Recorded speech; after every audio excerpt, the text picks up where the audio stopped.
Strenui difensori del libero mercato quando venivano attaccati dalle associazioni di categoria, i colossi della grande distribuzione ora chiedono a loro volta di essere tutelati dalla concorrenza.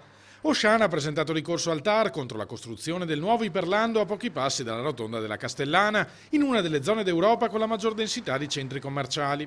Sogghignano i rappresentanti dei piccoli negozi, per cui la vicenda giudiziaria è sintomo del tramonto di un modello economico che qualcuno si illudeva potesse crescere all'infinito. Il bisogno di nuovi negozi del settore food e non food in quell'area è assolutamente solamente un sogno, a meno che non abbiamo una nuova stazione di alieni che viene a fare le spese, le compere a Mestre. Nella sfida del mercato noi stiamo da sempre dicendo che servono delle regole, così se arriveranno magari con forte ritardo si inizierà a capire che quella zona lì è satura. Negli ultimi tempi, sostiene dati alla mano il presidente di Confcommercio Veneto Massimo Zanon, stiamo assistendo a un cambiamento radicale di usi e costumi per quanto riguarda gli acquisti e il modo di spendere i soldi degli italiani.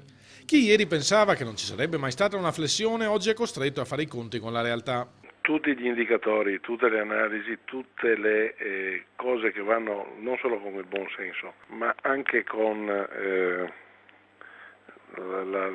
l'affetto economico, oggi come oggi non c'è bisogno di nulla, quindi non bisognerebbe più parlare di nuove aperture, ma cercare di evitare che ci siano periferie vuote e supermercati chiusi.